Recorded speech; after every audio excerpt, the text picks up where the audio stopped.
Baik, Assalamualaikum warahmatullahi wabarakatuh. Sebelumnya perkenalkan, nama saya Farel Azizan Saputra dari Teknik Geologi Angkatan 2022 UPN Veteran Yogyakarta. Di sini saya akan menunjukkan tutorial analisis kekar dan juga sesar melalui software DIPS. Untuk langkah pertamanya itu kita buka aplikasi DIPS. Kita buka aja.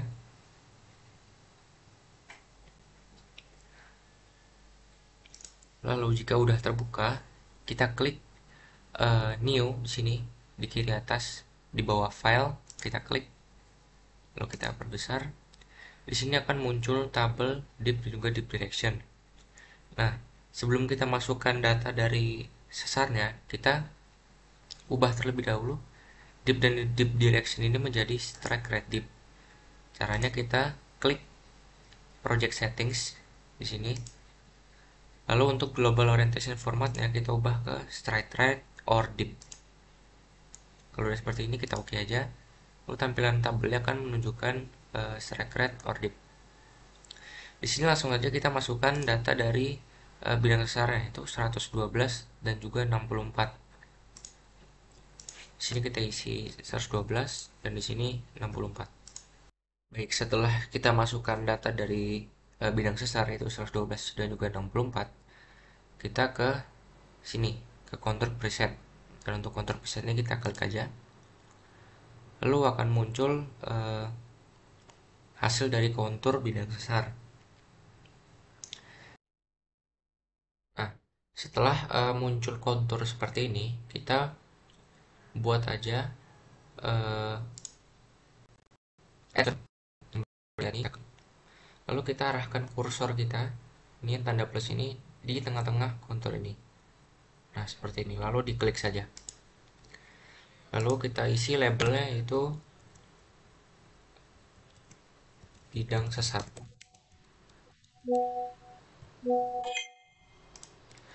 Terus untuk pol dan juga ID kita uncheck, hanya label dan plan yang kita cek.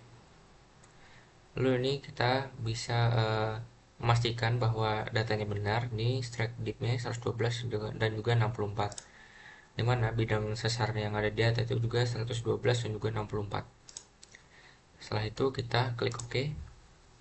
Yang akan muncul garis bidang sesar di sini. Lalu setelah kita ngupload bidang sesar, kita aktifkan terlebih dahulu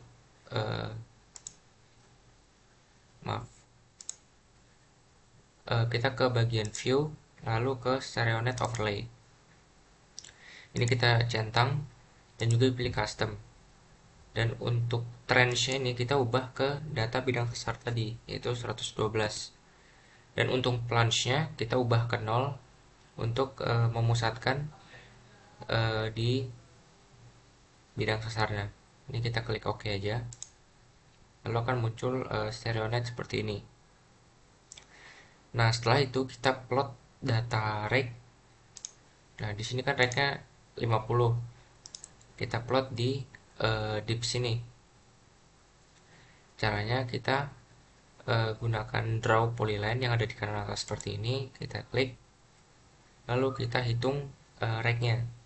Cara hitung rake-nya kita hanya perlu menghitung garis ini. Jadi setiap satu garis ini bernilaikan 10. Jadi seperti 10, 20, 30, 40, 50. Maka rake-nya itu berada di sekitar ini. Nah, kita tinggal klik yang draw polyline di sekitar sini. Lalu kita buat garis rake-nya seperti ini.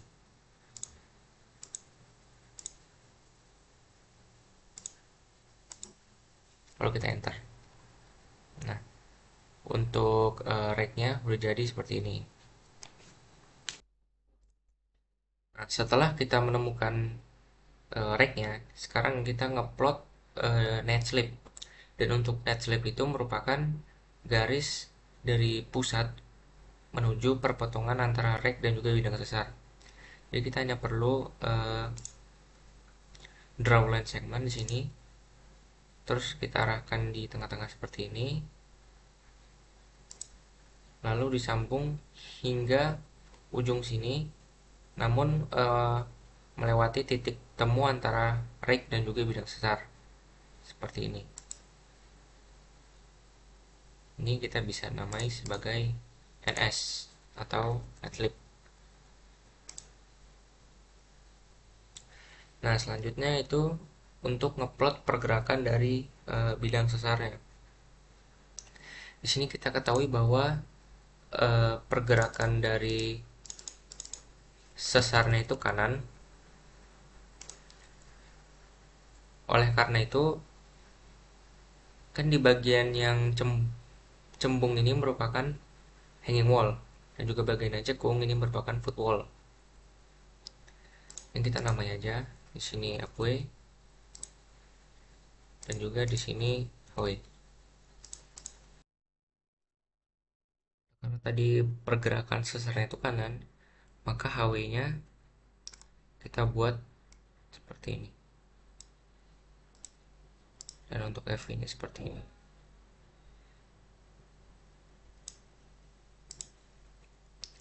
Dan untuk NS-nya ini selalu mengikuti pergerakan dari HW. Oleh karena itu maka seperti ini.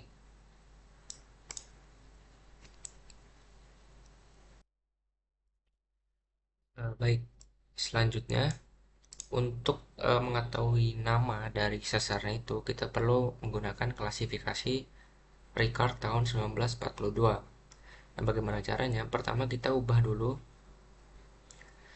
ini bagian kanan bawah itu menjadi trend or plunge dengan cara diklik kiri aja hingga menunjukkan trend or plunge. Nah, setelah itu kita baca nilai dari dipnya. Di sini nilai dip itu merupakan perpotongan garis bidang sesar, neslip dan juga rake. Berarti dari sekitar sini. Dan kita baca di daerah kanan bawah itu menunjukkan 264 dan juga dengan dip 42. Oleh karena itu kita bisa membaca dipnya itu 42 derajat. Dan untuk nilai rake-nya itu tadi kan udah diketahui bahwa data dari rake-nya itu merupakan 50. Oleh karena itu untuk nilai dip-nya itu 42 dan juga rake-nya 50. Nah, setelah kita bisa membaca nilai dari dip dan juga rake, kita buka aplikasi klasifikasi dari Ricard tahun 1972. Di sini sebelum kita ngupload dip dan juga rake, kita perlu mengetahui pergerakan dari sesar yang kita temui di lapangan. Karena pergerakan dari sesar itu kanan, maka kita fokus di bagian kanan dari klasifikasi ini. Dan juga menurut hasil analisis itu merupakan sesar kanan turun. Oleh karena itu kita gunakan yang ada di bawah ini, yang berada di sebelah kanan normal slip. Jadi kita hanya fokus di bagian segitiga yang ada di kursor ini. Nah, setelah itu kita plot nilai dipnya. Sini ada 0 hingga 90. Karena nilai dip kita itu 42, itu berada di antara 0 hingga 45, berada di sekitar sini. Karena itu setelah kita mengetahui lokasi dari dip 42 itu sekitar sini, kita plot tracknya. Dan untuk tracknya itu ini dari 0 hingga 90. Jadi karena rate-nya itu 50, itu berada di sekitar ini. Dan juga jika ditemui dengan titik dari dipnya ini 42 hingga 50 itu berada di daerah sini. Dan daerah sini itu masuk ke nomor 11. Nah, nomor 11 ini menurut Ricard itu dinamai dengan normal right slip fault. Jadi bisa disimpulkan bahwa nama dari sesar ini itu merupakan normal right slip fault menurut Ricard 1972.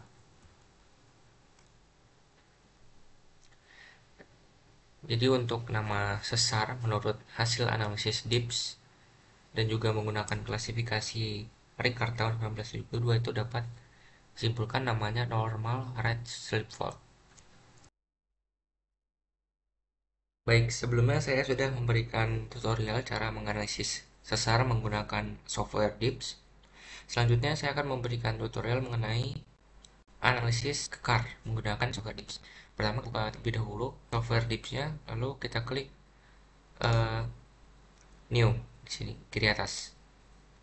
Lalu akan muncul seperti ini. Selanjutnya kita ubah aja formatnya menjadi strike rate or dip. Nah, setelah itu kita perlu mempunyai data dari SC1 dan juga SC2. Nah, data-data ini kita copy aja ke dips-nya. Kita copy, lalu kita paste seperti ini. Begitupun dengan SC2. Nah, setelah semua data sudah masuk, kita klik bagian control preset. Maka akan muncul konturnya seperti ini. Nah, selanjutnya kita buat add user plane. Nah, add user plane ini kita taruh kursor kita di bagian paling tengah di antara kedua kontur ini. Jadi yang pertama kita taruh di sini. Dan sini kan nilai dari strike damage itu 171 dan juga 53. Nah, di pada data 171 itu berada di SJ1.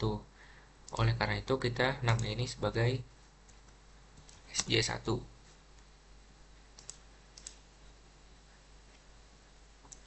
Ini poll dan ID kita hapus. Terus kita klik OK. Dan selanjutnya bagian bawah kita add user plane juga. Seperti ini. Ini kita namai sebagai SC2.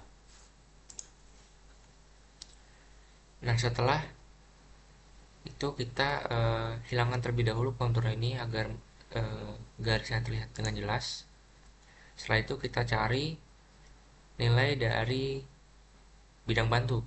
Jadi bidang bantu itu kita add user plane lagi, terus taruh titiknya itu di perpotongan antara SC1 dan juga SC2. Lalu kita klik, kita beri nama BP atau bidang bantu. Nah, setelah itu kita cari nilai dari tegasan, yaitu sigma 1, sigma 2, dan juga sigma 3. Dan yang pertama itu kita cari nilai dari sigma 2. Caranya itu kita klik add trend line. Lalu untuk nilai SC2 itu berada di perpotongan antara SC2 dan juga SC1. Seperti ini. Kita namai aja ini sebagai T1, T2. Baik, untuk mencari nilai dari sigma 1 itu merupakan nilai yang berada di sudut lancip yang dibuat antara SC1 dan juga SC2. Bisa dilihat seperti ini. Daerah sini itu merupakan sudut tumpul dan juga daerah sini itu merupakan sudut lancip. Oleh karena itu, nilai dari sigma 1 itu arah umumnya di antara utara sampai dengan selatan. Nah, titik pastinya itu berada di antara kedua garis ini, SC1 dan juga SC2, pada daerah sini. Dan untuk cara menghitungnya itu kita baca dulu nilai dari SC1-nya, SC2 itu sebesar 215 dan juga 171. Nah, kita cari nilai tengahnya. Itu 215 ditambah 171 dibagi 2. Nah, didapatkan nilai tengahnya itu 193.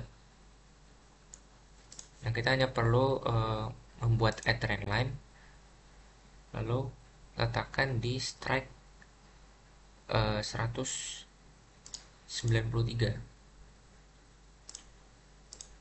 Langsung kita klik aja, terus ini kita ubah ke 193. Nah, seperti ini. Ini merupakan nilai dari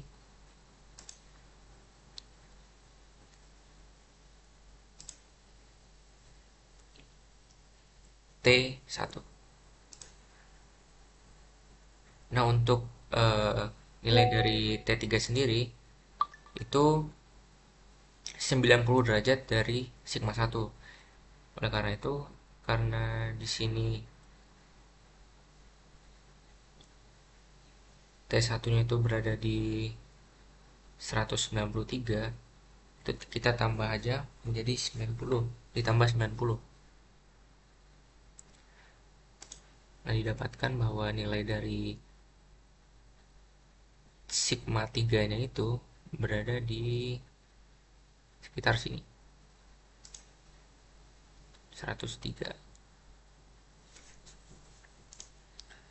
Nah, kita tulis saja ini sebagai T3. Nah, selanjutnya untuk mencari nilai dari extension join-nya, itu tuh kita perlu menggunakan ini add user plan.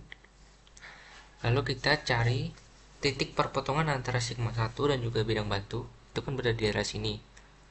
Nah, kita buat garisnya itu melewati perpotongan antara sigma 1 dan juga bidang bantu. Namun juga melewati perpotongan antara sigma 2 dengan SJ1 SJ2. Ini berada di sekitar sini. Nah, kita arahkan sedemikian rupa agar memenuhi prasyarat tersebut. Nah, seperti ini. Kalau udah kalau garisnya udah melewati antara sigma 1 dan juga bidang bantu dan juga sigma 2 dengan SC1 SC2, kita klik saja. Lalu kita beri label extension join. Kita klik OK. Nah, setelah kita menemui nilai dari EC, selanjutnya kita mencari tegasan dari release join-nya. Nah, release join ini hampir sama dengan extensional join. Hanya saja untuk user plan-nya itu kita letakkan di perpotongan sigma 3 dengan bidang bantu melewati perpotongan dari sigma 2 dengan SC1 SC2. Kita posisikan seperti ini.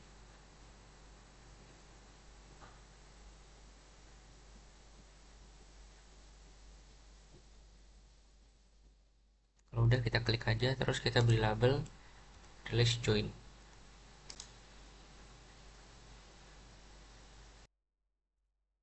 Nah, untuk hasil dari analisis struktur kekar itu udah sampai di sini. Kita hanya perlu membaca nilai-nilai dari sigma 1, sigma 2, sigma 3 dan juga extension join dan release join. Nah, caranya yang pertama itu untuk membaca nilai dari SJ1, SJ2 dan extension join, release join. Kita tulis di bagian kiri sini. Kita tulis SJ1, SJ2, extension join, release join, T1, T2, dan T3. Nah, untuk membaca nilai dari SJ1, ini kita ubah bagian kanan bawah ini strike right or deep. Dan kita perlu meletakkan kursor kita di SJ1. Sini bisa dibaca bahwa strike deepnya itu 171 dan juga 53. Kita tulis saja di sini 171,53. Dan lakukan hal yang sama pada SC2, EJ, dan juga RJ. Lalu untuk membaca nilai dari tegasan sigma 1, sigma 2, sigma 3 itu kita ubah pembacanya menjadi trend or plunge. Nah, sebagai contoh kita akan mencari nilai dari sigma 1. Nah, nilai dari sigma 1 itu kita baca dengan meletakkan kursor kita di antara titik perpotongan antara sigma 1 dan bidang bantu seperti ini. Lalu kita baca di bagian kanan bawah, di bagian sini, itu nilainya. Di sini dapatkan nilai itu 0,13 dan juga tipe 4. Kita tuliskan aja sini 0,13 dengan dip 4.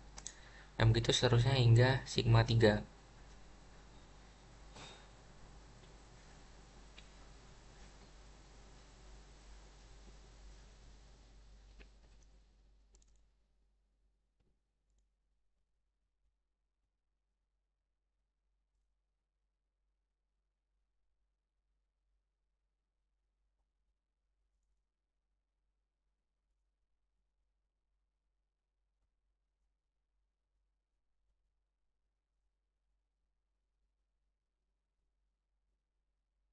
Nah, untuk analisis kekar melalui software Dev cukup sampai di sini.